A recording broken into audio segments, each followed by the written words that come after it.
it is my pleasure to introduce our panelists. We have Diana Fetterman, Assistant Superintendent of Teaching and Learning from Palm Beach. Then we have a team from Pasco. We have Vanessa Hilton, Assistant Superintendent for Student Achievement from Pasco, Tracy Miller, who's a Senior Instructional Specialist, and Jennifer Wasilewski, who's the Assistant Director for the Office of Leading and Learning. And then we have Robin McClellan from Sullivan County, Tennessee. And we will start with Diana. So, good morning. I'm from Palm Beach County, Florida, South Florida. We are a large district, so I want to set that stage. 10th largest district in the nation, and we're going to talk about content-based literacy. So we started in elementary literacy, and our why, we had our grade 3 problem. Our test scores in all of our other schools were really good. We do really well, knock on lots of wood. But grade 3 literacy, that was our soft spot. When it came to our grade 3 literacy scores, we were near the bottom of our like districts here in Florida. But yet once we got to grade 5, grade 6, we're back at the top. But grade 3 was our problem. But after lots of digging, you realize, I'm sure as lots of you realize, it's not really a grade 3 problem, it's a grade K to 2 problem. So we had a TNTP review, lots of work around our curriculum, and realizing we really needed to change process. We really needed to change our curriculum. And so we really were focusing on how do we really move and focus and change our curriculum so we have something that's standards-based. And how do we then use that curriculum as a leverage to change teacher practice? Because as we realize, even if we have the best curriculum out there, we can take that great curriculum, put it into the hands of teachers, and not a whole lot is going to change. We have to use that great curriculum as our leverage point to change teacher practice. So how did we pick our new curriculum? We looked at the baseball study, as it was discussed by the previous panelists. We looked at ed reports. So when we started looking at which curriculum, we started looking back in 2016. So this has been a long process. Well, in 2016, not a lot of people were talking about ed reports quite yet, right? This has become a rather new phenomenon. But we were looking at ed reports and we were saying, well, what's out there? And in 2016, in the K2 literacy space, what was out there on ed reports, the big thing at that point was CKLA, core knowledge. So that's where we decided we really wanted to go in that particular space. Since then, we've also picked up EL, expeditionary learning. So those are the two pieces that we are working with in our elementary literacy space in order to leverage and change teacher practice. So how did we pick schools? In our particular district, we have 109 elementary schools. And in those 109 elementary schools, a lot of school autonomy. I always joke, I could hand anybody in our school system a bar of gold and tell them they have to take it and nobody will touch it, okay? So mandating anything is just not going to work in our particular school district. It just is the way it is. So rather than telling anybody they had to do it, I created buy-in. We talked about the program. We showed them ed reports. We talked about the baseball study. We talked about the needs for that standards-based, that content-rich reading. We said this is this great piece. We want to pilot it. We want to go slow. So you know what? We're only going to accept a handful of schools in this particular pilot. We're really going to be picky. And we really want you to have a lot of buy-in. So this is going to be really selective. We're not sure how many people we're going to take. We want you to have buy-in if you're going to participate in the pilot of the new curriculum. And in order to do that, we want you to make sure all of the teachers on your campus have to elect to buy into this curriculum. Because we want to make sure we don't want to implement a program and have the teachers, go left. So all of your teachers have to elect to buy in. And as a principal, you also have to have the buy-in of your principal supervisor. Everybody has to elect to buy into the program. by making it something that was so elective and so top, only a few people could get in, we created that fervor around it. We had a lot of webinars. We opened up a lot of meetings, had people pour through the curriculum, and then we had an application. We had principals prove with their teachers' signatures that they all opted in. We had open nights for parents to come in and look at the curriculum. And then once they came in, we went ahead and selected 5 schools. We kept it to 5 out of 109, so drop in the bucket. We opened up to 5 schools and we said, we will start our pilot with these particular 5 schools that have shown interest. In our 5 schools, we wanted to ensure that we had schools that were as representative in our district as we could be with 5 schools out of 109. So that were spread throughout our district. Out of those 5 schools, 2 had high ELL populations, 3 had high ESE populations. 2 of the schools were Title I schools. So we could, as much as humanly possible, try to see would this work if we decided to go for a bigger implementation. So in the 2016-17 school year, you'll see we had cohort 1, we had 5 schools where we started in just grade 2. And we really kind of plugged in grade 2. Lesson learned, if I would do it again, I would not start in grade 2, okay? Lots of great thinking at that time, but it's a strange entry point. We wanted it in grade 2 close enough to a tested year so we could start to get some data points soon, but not actually in a tested year because we didn't want to freak anybody out by playing in a tested year. So that was our rationale at that time. But then when we actually went to leverage out implementation, that became a little tricky. So lesson learned, I probably wouldn't start in grade 2 again, but that's where we kind of entered in. So we entered in grade 2 with our 5 schools.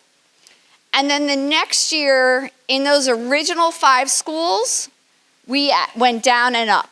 So we brought in their K and 1, and then we followed the kids that were in grade 2, followed them up to grade 3. And then we brought in another 11 schools, K2. And then this year, we're in K4 with those original schools. We're in K2 with K3 with cohort 2. We went up to 3rd grade. We brought in an additional 13 schools just in K. So it's a very slow implementation. And that phrase on the top, that's something we have for one of our UPD partners that she tells me all the time. And that I have to repeat to myself all the time. Because as the Assistant Superintendent of Teaching and Learning, I constantly feel what keeps me up at night is 197,000 pairs of eyes staring at me, because that's how many students we have in our district. It's 197,000 pairs of eyes staring at me, waiting for a better education. So when I want to do it right now, because that's how many students are looking at us, waiting. But I also have to remember that we're better off slowing down to make sure it's done right. But it's that constant reminder to myself, we're better off going slow, which is hard to wait for sometimes. We do have one DA school that a couple of years ago was in danger of being closed by the state. So that was our little tag there at the bottom, Barton Elementary School, which we actually allowed to go up to 5th grade with EL this year. That was the only school we allowed to go up to 5th grade. With our district diagnostic this year, which is a really smart predictor of FSA, they are the highest learning gain out of 109 elementary school. They are the #1 learning gain of all of our elementary schools in the amount of points they've picked up so far on the district test. They're also the only school that has EL in the 5th grade. So they are making some really, really strong achievements. Managing expectations, change takes time. I think that's it. A lot of ongoing PD. And listening to the teachers, I think, has been the biggest part of it.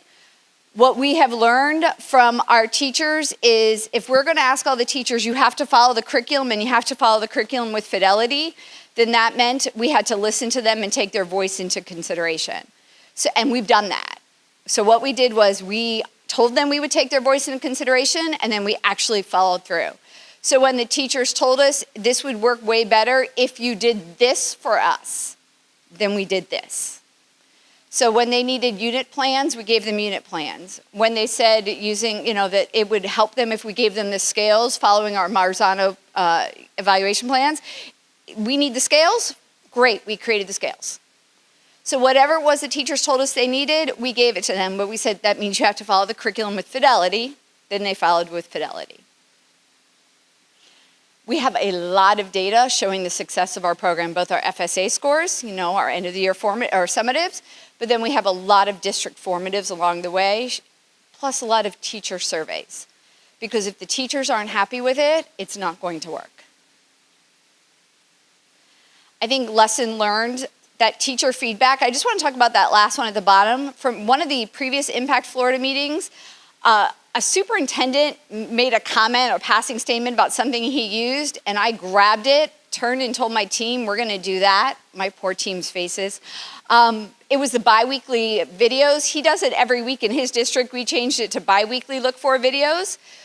But what those are is for administrators. Administrators can't sit in on all of the professional development sessions.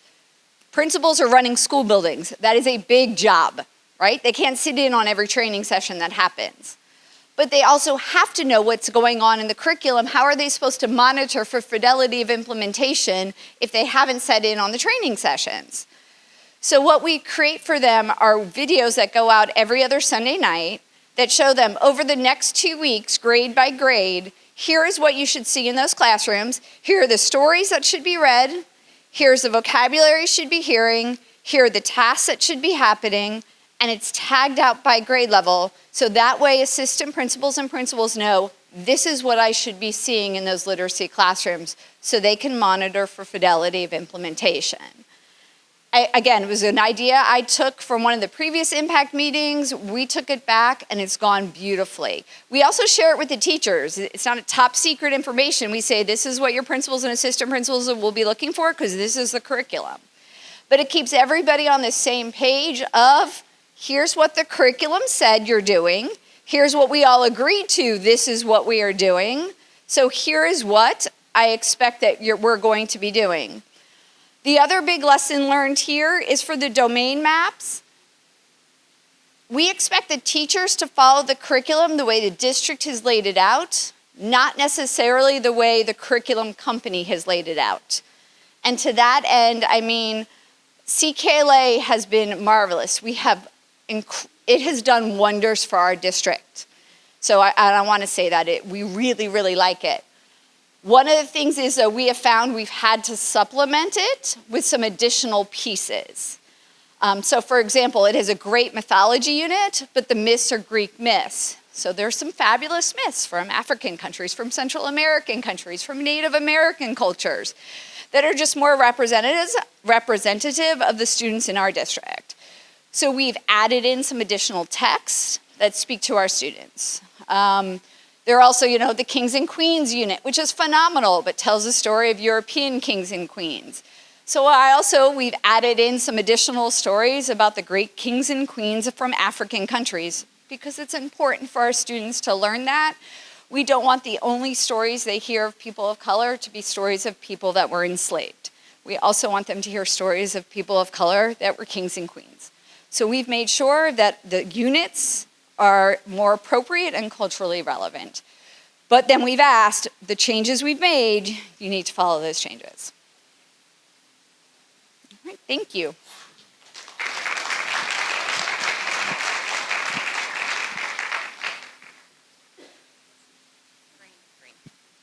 Hi.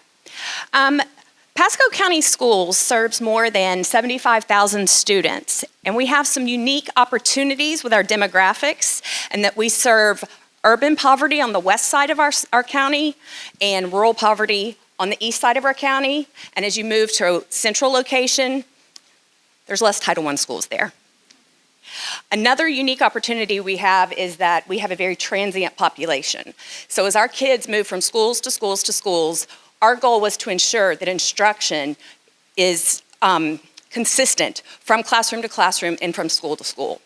So one of the first things we did to ensure that is we partnered with TNTP in 2014-15, and we did classroom walkthroughs to gather data to find out what instruction looks like from classroom to classroom.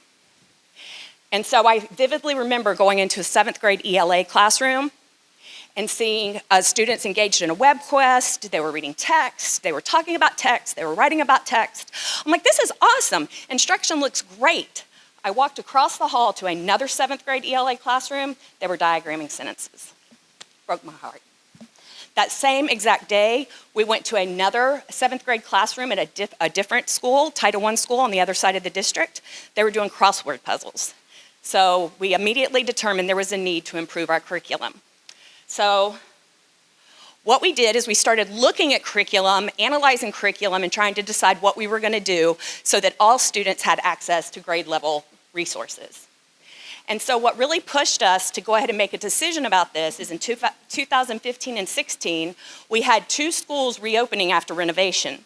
We definitely did not want to invest money in a curriculum that was not aligned to standards.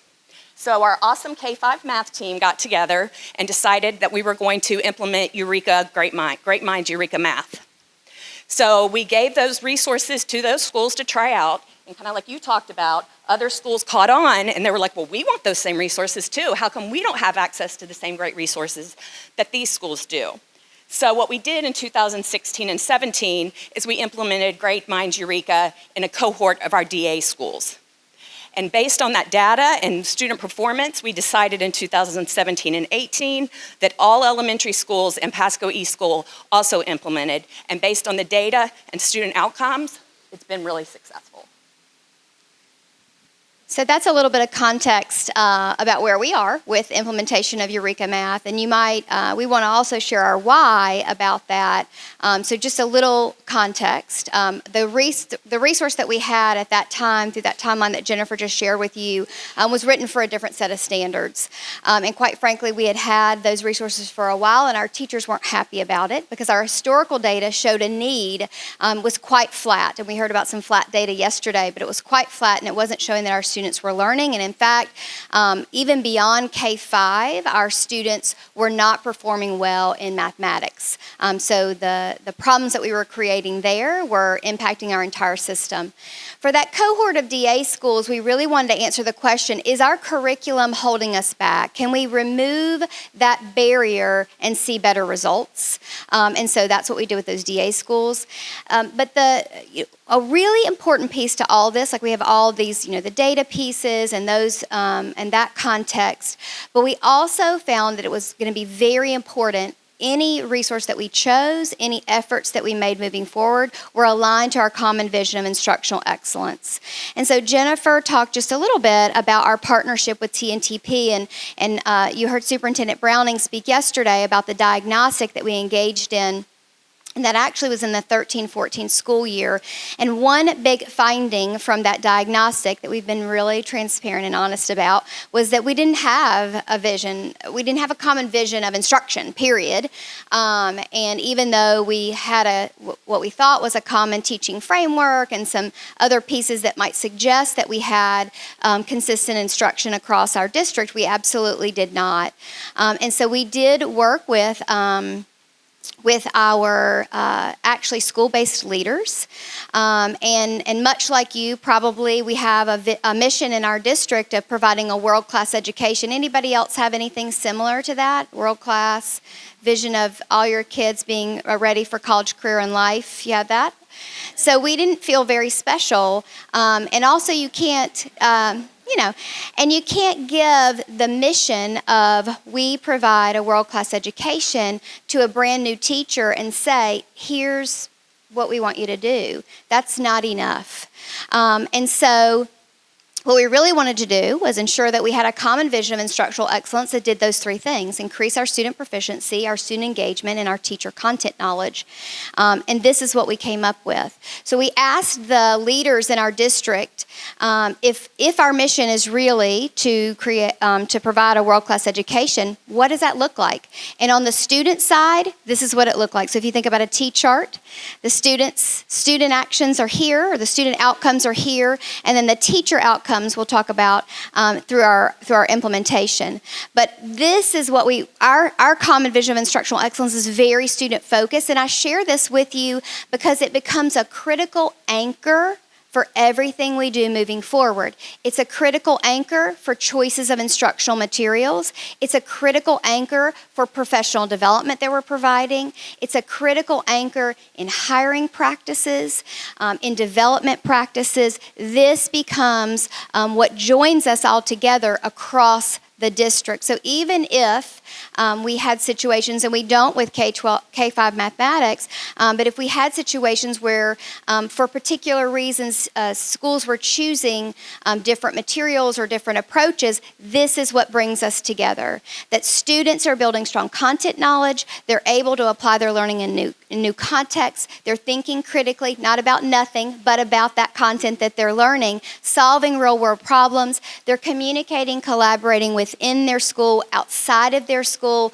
using resources wisely, and ultimately owning their learning so that they're excited about the content and that we are teaching what is worth learning about, and that they are learning that.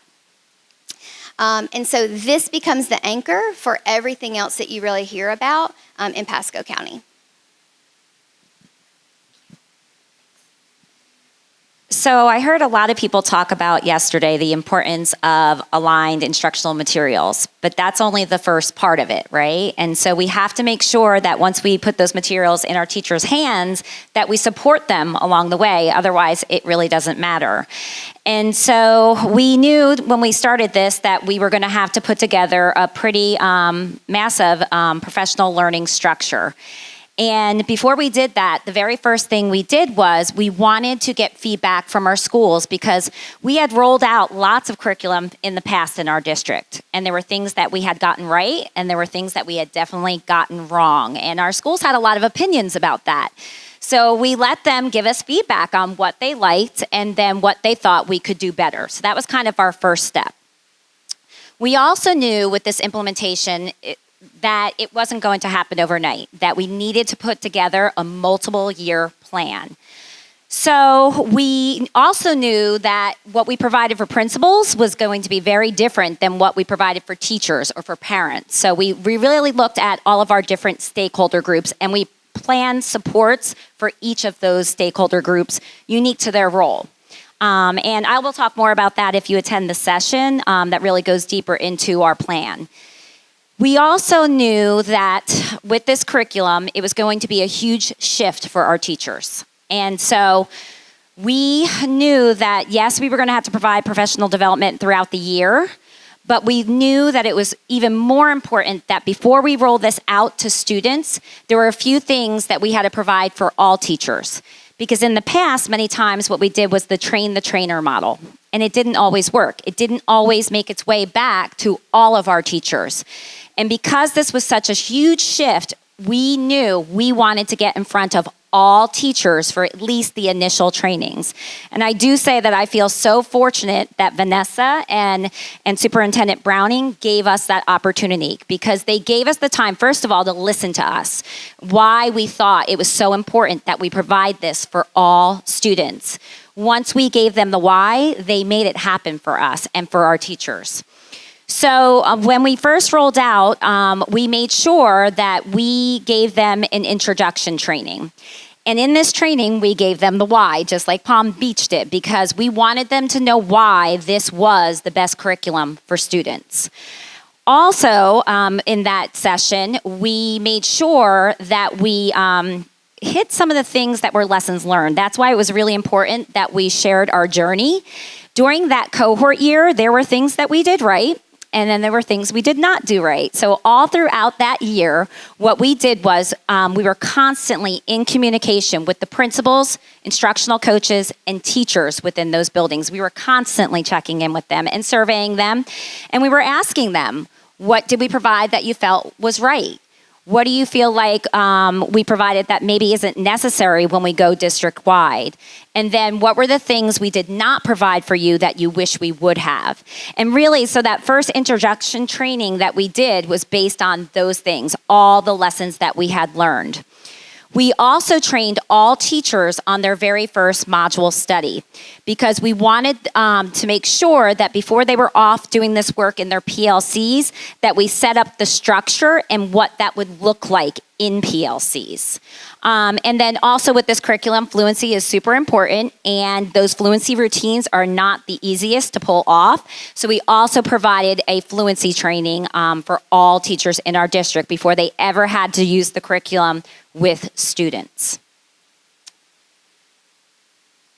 So for our training team, we knew with this curriculum that it was super important that we get some training ourselves. So we were lucky enough to be able to attend one of the Great Minds Institutes in Washington State. And we also spent a lot of time collaborating with Duval County because they were a year ahead of us with their implementation. So we took trips to Duval County. We were in constant communication with them. We visited their classroom. We listened to what they were doing and just learned a lot from them. We also wanted to learn directly from the lead writers, and that's part of the reason why we attended the institutes. But we also, after the institutes, stayed in communication with those lead writers. They allowed us to constantly reach out to them and also just give us suggestions. When we ran into some barriers and some roadblocks, they gave us suggestions, sometimes that from things that they had learned because they had used the curriculum in the classroom, but also because they had the opportunity to talk to people all over the country using the curriculum that were facing those same barriers. The biggest thing was how we designed our training team. We didn't want it to be just district folks. We really wanted to make sure that we had school-based people as part of our training team for multiple reasons. So our training team and the people who even got to go to Washington and go to Duval County included district specialists, but also teachers, instructional coaches, and even some administrators. Because we wanted to make sure when we were developing our professional learning plan that we were thinking about all the different stakeholders and what they would need. And we knew, especially with teachers, they're the ones closest to students. So we wanted to make sure that what we were planning is, first of all, realistic, and that it was also that we were going to get the buy-in from other teachers. We also knew that our training plan was pretty massive, and we knew there was no way we were going to be able to pull it off without having additional people helping us do it. So when we trained, we had those people with us side by side, and I will tell you that went a long way with the teachers because they saw other teachers helping us roll this out. So, of course, even though we planned for a really long time and we feel like we did a lot of great things during our first year of implementation when it comes to our professional learning structure, we didn't get it all right. There were some things we definitely missed. And again, even during year one, we were constantly reaching out to all of our schools, asking them, what did we do right? And then what were some things that maybe we should consider for year two when we were in our district-wide implementation. So I will tell you, the one thing we didn't plan for was how were we going to consistently give those introduction trainings to our new teachers, because we are constantly hiring new teachers all throughout the year. And so in year one, we didn't have monthly trainings for new teachers as we onboarded new teachers. So in year two, every single month, we have those introduction trainings. So no matter what, we are getting our new teachers caught up to where the rest of the teachers are. We also didn't plan for teachers who serve multiple grade level classrooms because Eureka is very grade specific. So it's really easy to pull off when you're in a classroom when you're teaching just one grade level. However, we do have some self-contained classrooms for ESE and for gifted. So in our second year, we started supporting those teachers. Also, we started this year really supporting our ESOL IAs because they are working directly with students. However, they received no training and they were actually having to teach the curriculum. So now we are now supporting them through some trainings also. Just really quickly, I'll talk about funds because as you probably realize, we did this off of the adoption cycle. We didn't actually adopt Eureka. We procured Eureka and supplemented our current adopted resource. And so it really came from a combination of funds and from a commitment from our school board. So we kept our school board in the loop all along the way. So it wasn't hard to sell them on the fact that our current resource wasn't doing its job because our data looked crummy. Quite frankly, and because they also were hearing from teachers that it wasn't meeting their needs. And even though we did some alignment project work and attempted to create resources that helped teachers see how they could use the resource that we had at that time prior to Eureka in an aligned manner, it was a big lift for teachers to actually do that. You had to be a rock star in order to pull that off, and we have plenty of rock stars, but not enough for this. And so we used a combination of instructional materials, allocations, reserves. So you always have some money that you're trying to save for the next big adoption, and some general revenue funds. And quite frankly, with the district-wide adoption, we got a one-time bonus, I guess you could say, of reserve funds, actual GR reserve funds from our school board, because we had them on our side so much and had so much consensus with them that this was the important thing, that it was not us saying, hey, we really need to do this. It was them saying, what are you going to do about this? Which really changes the narrative, by the way, and helps you with some leverage as you move forward. So our school board was really, really committed, and that's why they were willing to dip into the reserves for the one-time sort of, here's all the manipulatives and hands-on materials that you need, and then we used some instructional materials reserve funds for the copies, the workbooks, and the things such as that we learned were really necessary through that cohort year. Just some critical communication that I've already touched on. The school board, keeping them involved all along the way, was really important, because while an adoption didn't come to them, a procurement did come to them, a purchasing agreement did come to them, and we needed them to understand why that was and how important it was. In addition to a lot of the things that Tracy shared with you about ensuring that we had professional development for each stakeholder role, we also in that first year and even beyond that have provided updates at monthly principal meetings.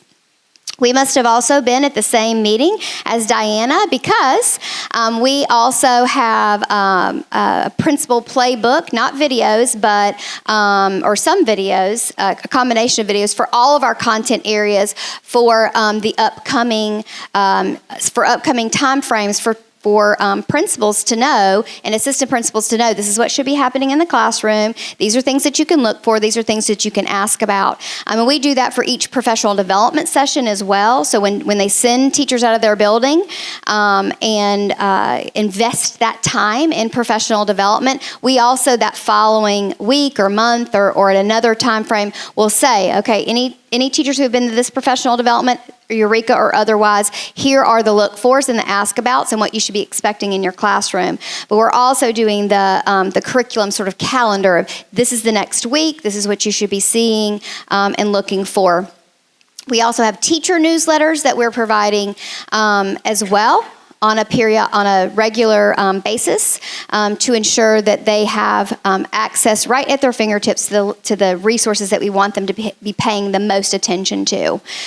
We also did updates to the community and parents through social media, as well as providing resources and actually sometimes even facilitating Eureka Math information nights for school-based administrators, instructional coaches, and teachers. And so sometimes you get parents who are a little itchy about mathematics, a lot of times probably, and that's really been kind of suppressed for us because of a lot of the information that we shared up front and the continued Math Eureka nights that are happening on our school campuses to help our families and other stakeholders really understand what we're trying to accomplish. Critically important to any implementation is monitoring to make sure that you're getting results, right? And so Tracy's going to share a little bit with you about how we do that and, I've touched the wrong thing, and how we're doing. So we monitor our implementation in a variety of ways. Probably the biggest is through our district walkthroughs, which we use the K-8 Mathematics Instructional Practice Guide. And I can tell you, we are seeing growth in this area in the last 2 years. It's definitely not where we want it to be yet, but we first look at the overall rigor of the instruction. So we look through three core actions. Core action 1 is the instruction focused on the shifts? And core action 2, does the teacher moves or the teacher practices align? And then also core action 3, is the teacher engaging the students in the mathematical practices? And I can tell you, we have seen gains. It's not where we want it to be yet. However, we do know that I think the way we rate has become, we have higher expectations. Like as we learn more, I think our expectations have increased. So that has skewed that data just a little bit.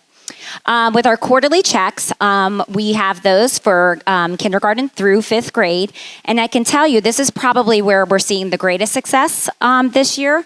We have in every single grade level decreased the percentage of students scoring in the red, which was 59% or lower. And we have increased in every single grade level the amount of students scoring in the green band, which is 70% or higher. So that's super exciting to us. With district finals and FSA, we have seen growth.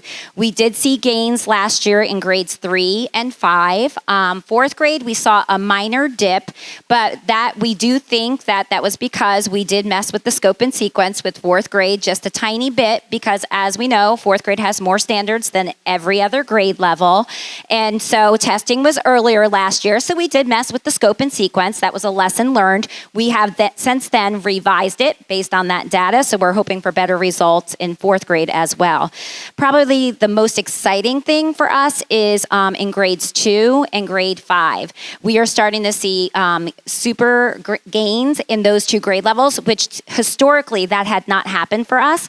Those 2 grade levels are at the end of the grade band, and typically the gaps are usually larger by those grade levels, and we hadn't seen the gains there. And now that's where we're seeing the largest gains, so it's super exciting for us.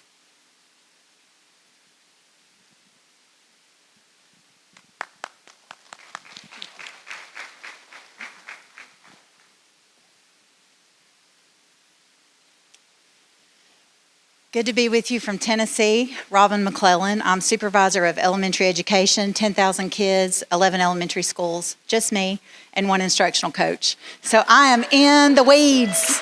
I knew I'd get you. I knew I'd get you at that. So to set the stage to engage, when I hit 40, my filter disappeared. So be prepared. Love me despite it. While I'm a hot mess, I'm passionate.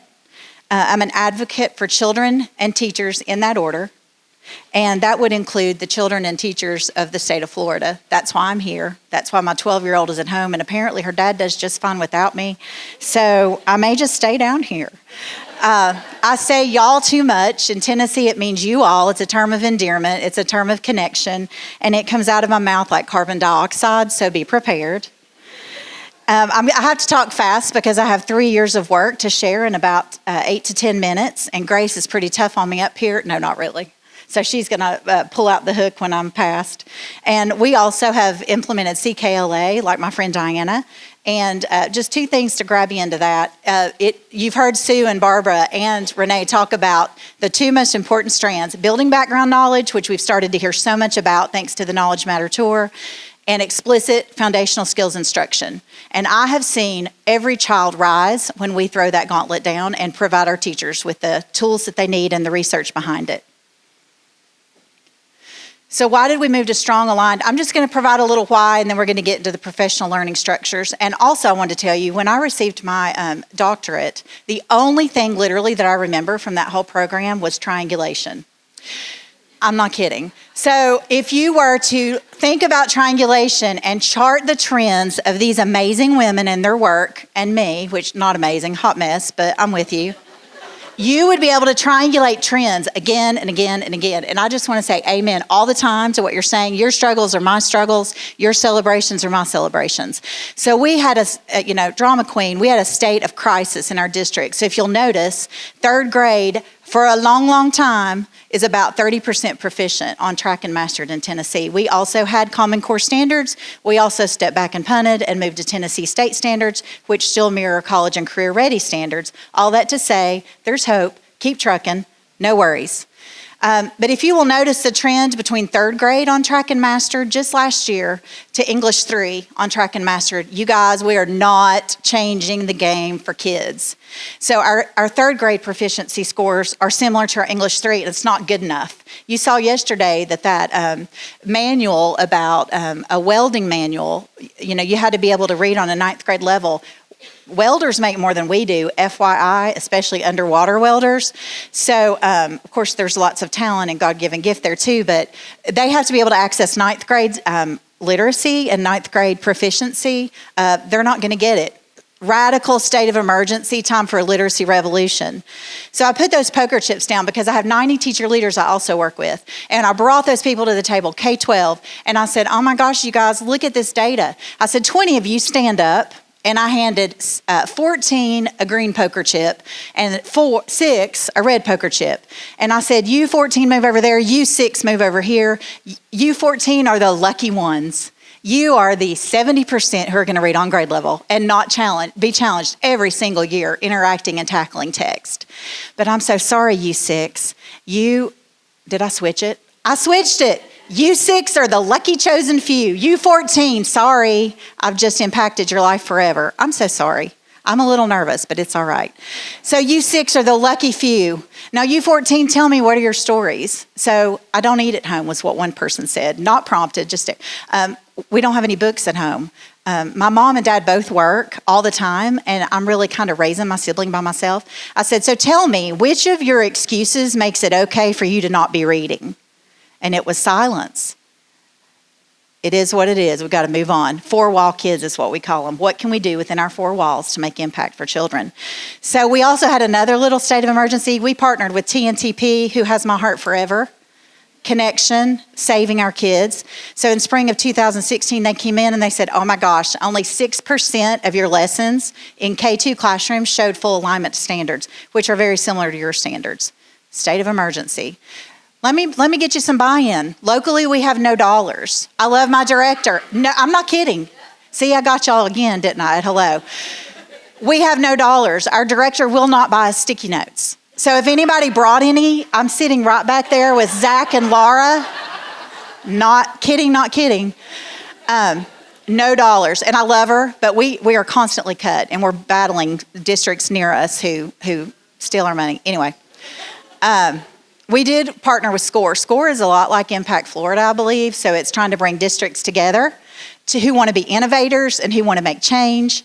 And we come together, and it's called LIFT, Leading Innovation for Tennessee. And so that we got a $35,000 grant to get our feet on the ground. We put all that money into professional learning, and we put all that money into building teachers' knowledge so that they can do the work. Our greatest resource is human capital, and I have teachers who will walk on hot coals for kids. And they said, now that we know that we didn't know, we're going to do better. Amen, right? So current and next steps. We have the beauty of partnering with CKLA, who we told them we have no money. And Linda Bevilacqua said, we're going to find some funders, and we're going to create some 4th and 5th grade curriculum through CKLA. So we are now in a pilot because I begged, and CKLA is now building domains for 4th and 5th grade.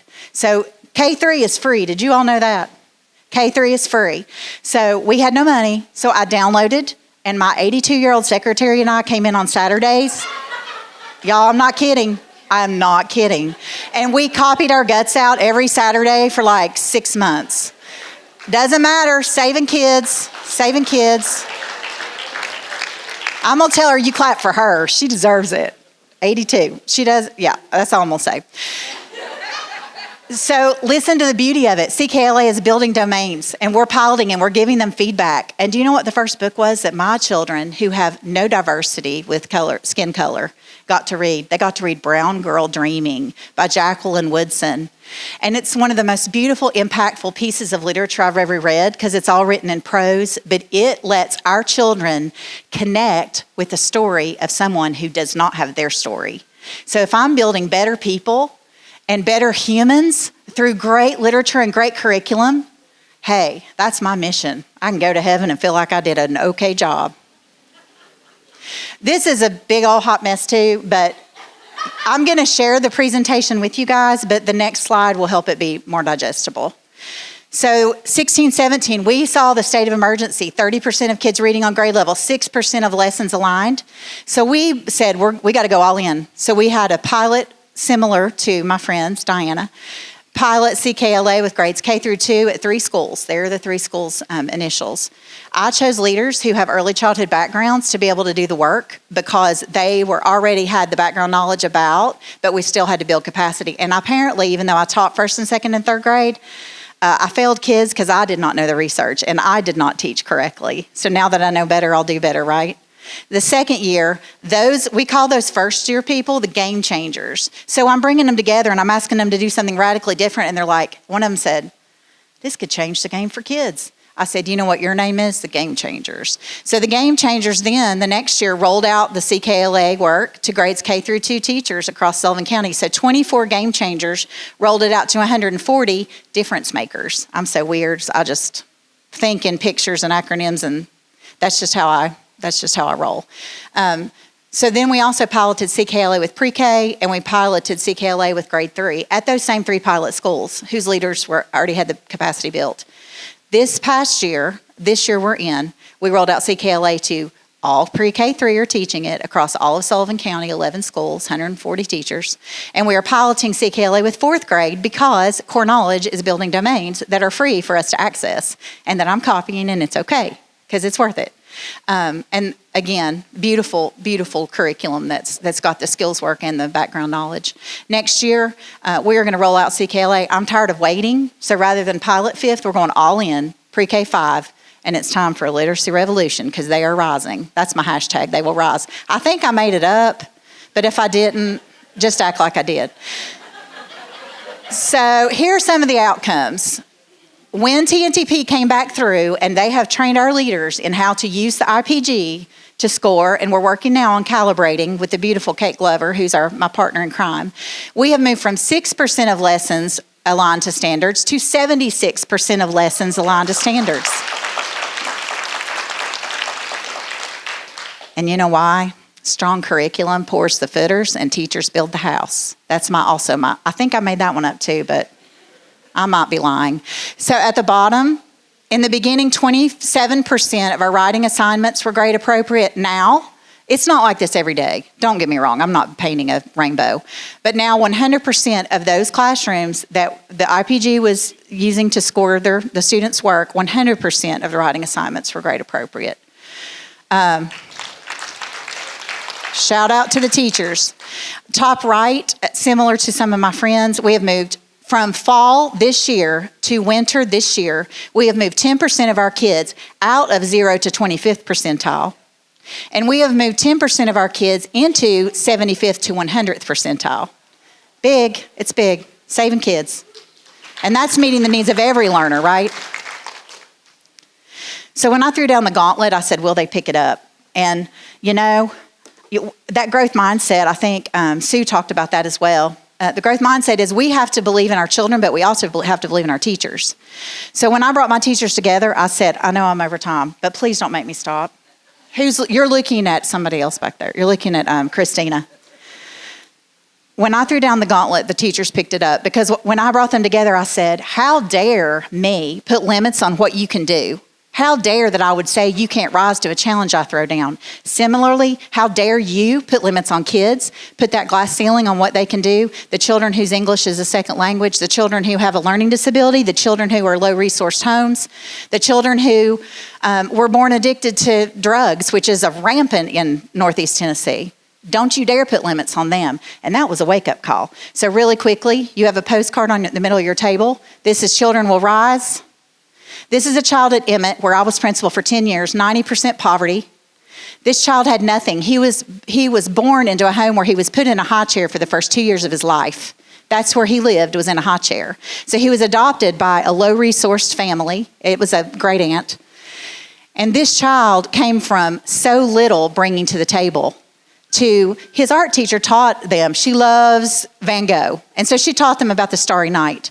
And so this child came in after Christmas break, and he had taken scrappy pieces of crayon and glued them together on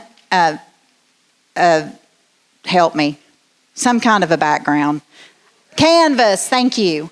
And he had recreated with scraps of crayons, which is what he had in his home, this of the Starry Night. So don't you tell me that a child who began in a high chair for 2 years of his life, leaving us reading on grade level and doing this kind of work, although this is art, that's what Barbara said is we're missing the beautiful pieces of art and social studies and science.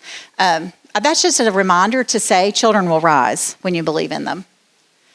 So why were they willing to take risks? Why do they continue to work hard? They trusted me. Clearly, I'm transparent and real and can clearly point out my own faults. Messiness was embraced. We talked about perfectionism is the enemy of improvement. 7 years of therapy, I finally get it. Perfectionism is the enemy of improvement. We honored their questions. We celebrated. We analyzed qualitatively and quantitatively. And we refined. And now, I love this quote by Brene Brown. I shared it with my friend Suzanne last night. I want to be in the arena. I want to be brave with my life. And when we make the choice to dare greatly, we sign up to get, it really says our asses kicked, but just saying. I'm sorry, video. I know, I wasn't supposed to cuss. We can choose courage or we can choose comfort, but we cannot have both, not at the same time. I know you all are here because you want to be in the arena, so let's put on our boxing gloves, right?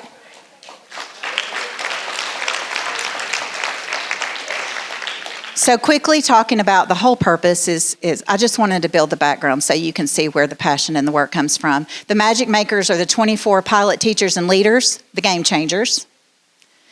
I brought them to the table. I laid down 3 options that TNTP gave us of strong curriculum, and I said, tell me what you want. And they wanted the most structured curriculum. They wanted curriculum that was scripted. And now in year 3, they're able to annotate and make it better, which is what we talked about. Now they're saying the writing prompts aren't strong enough. We want to beef it up. And I'm like, who are you? And look how far we've come from.